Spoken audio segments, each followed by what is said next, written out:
All right, today we're jumping into what could seriously be the next giant leap for artificial intelligence. We're talking about a huge shift in thinking, away from building one single super smart AI and toward growing a whole ecosystem of intelligence. Right now, when someone says AI, you probably think of something like GPT-4, right? These massive monolithic models that are trained to be amazing generalists. They're kind of the lone geniuses of the digital world. But what if that's the problem? What if being a lone genius is actually becoming its biggest weakness?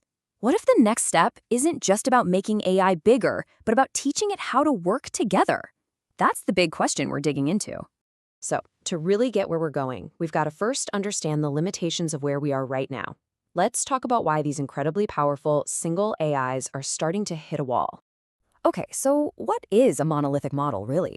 Well, think of it like this. It's one giant system that's been trained to do pretty much everything. It tackles a really complex problem one step at a time, all by itself, like a single expert trying to design and build an entire skyscraper alone. And I'm sure this list feels familiar. You've probably felt these frustrations, right? The AI completely forgets what you told it 10 minutes ago. Or it gives you a super confident answer that sounds right, but is totally made up. That's what we call a hallucination. It's a pretty good writer, a decent coder, but it's not a true master of any one thing. And this is a big one. It's a single point of failure. One little mistake at the beginning can throw the whole entire project off course. But here's the cool part. This problem of a single agent getting overwhelmed, it is not new. In fact, nature, and humanity for that matter, figured out the solution a very, very long time ago. And the answer is embracing the power of the group. And that solution is something called collective intelligence. It's this amazing, almost magical capability that just emerges when a group works together. It's the simple but profound idea that the team can be way, way smarter than even the smartest person on the team. And this is the perfect example. Just think about an ant colony for a second.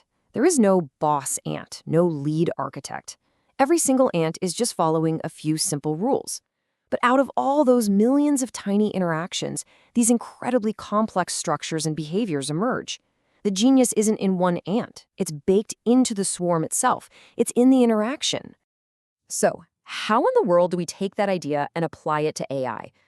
Well, we do it by building an AI dream team. Let's break down how these multi-agent systems actually get stuff done. The basic idea here is actually really simple, but it's so powerful. Instead of having one generalist AI trying to juggle everything, you create a team of specialist AIs. You might have one that's a brilliant researcher, another that's an expert coder, and maybe a third that's just a really tough critic. They each focus on what they do best, all working together on one big goal. So a typical process might look something like this. A CEO agent gets a task, like, hey, build me a business plan for a new coffee shop. That CEO then starts delegating. It pings the researcher agent and says, go find all the market data on coffee shops in this area. Then the engineer agent might take that data and start building a financial model. But the whole time, a critic agent is looking over everyone's shoulder, pointing out flaws, and pushing the other agents to do better work. It's this constant loop of action and feedback. Now, I want to be super clear about something. This is not some futuristic sci-fi idea. This whole revolution, this shift from a single AI to a team of AIs, it's happening right now. And it is moving incredibly fast. We're already seeing an explosion of new tools made specifically for building these AI teams. You've got Microsoft's AutoGen, which lets different AI agents literally talk to each other to figure things out. OpenAI has Swarm, which is looking at how to manage these teams at a massive scale. And then you have things like Crew AI, which lets you basically simulate an entire company with AIs filling all the different jobs. And just look at this timeline. The speed is wild. These key frameworks only really showed up in late 2023. By next year, experts are already predicting that big companies will start shifting over to this model. And by 2026, it's expected to be one of the main ways we even think about and use AI. The pace here is just staggering. Okay, but with all this incredible new power, we also get a whole new set of very tricky problems. Because, let's be honest, just unleashing a team of intelligent AIs comes with some pretty big risks that we have to figure out. It's really two sides of the same coin. For every amazing promise this tech holds, there's a serious risk on the other side. That same emergent intelligence that creates a genius solution could also spin out of control in ways we can't predict. Self-correction is great, but what if the whole team latches onto one bad idea and just amplifies it instead of fixing it? Getting this transition right is absolutely crucial. So these are the huge questions that are keeping researchers up at night. How do you make sure the agents actually work together smoothly without getting into endless arguments or loops?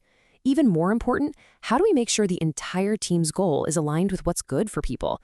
And when a team of AIs does something, who's responsible? These aren't just tech problems anymore, they're deep ethical questions. So what this is all leading to is this really fundamental change in how we should even be thinking about AI. We're shifting from building a single isolated thing to nurturing a complex, interactive world. And this quote just nails it perfectly. The future isn't a race to build one single superbrain that knows everything. It's about creating a living, breathing, cooperative ecosystem filled with all kinds of different intelligences. So, to bring it all home, the era of the monolithic AI, that lone genius, is starting to fade. We're moving into the age of the collective mind. We're learning that just like in the real world, the most powerful and creative intelligence doesn't come from a single node. It comes from the network. The whole really is so much greater than the sum of its parts. And that leaves us with one final and really important question. As we start building this new world of AI societies, the challenge isn't just about making them intelligent. The real trick is making them wise. So how do we build the rules and the values to make sure we're creating a wise crowd and not just an intelligent mob? That is a question that's going to define the next chapter of AI.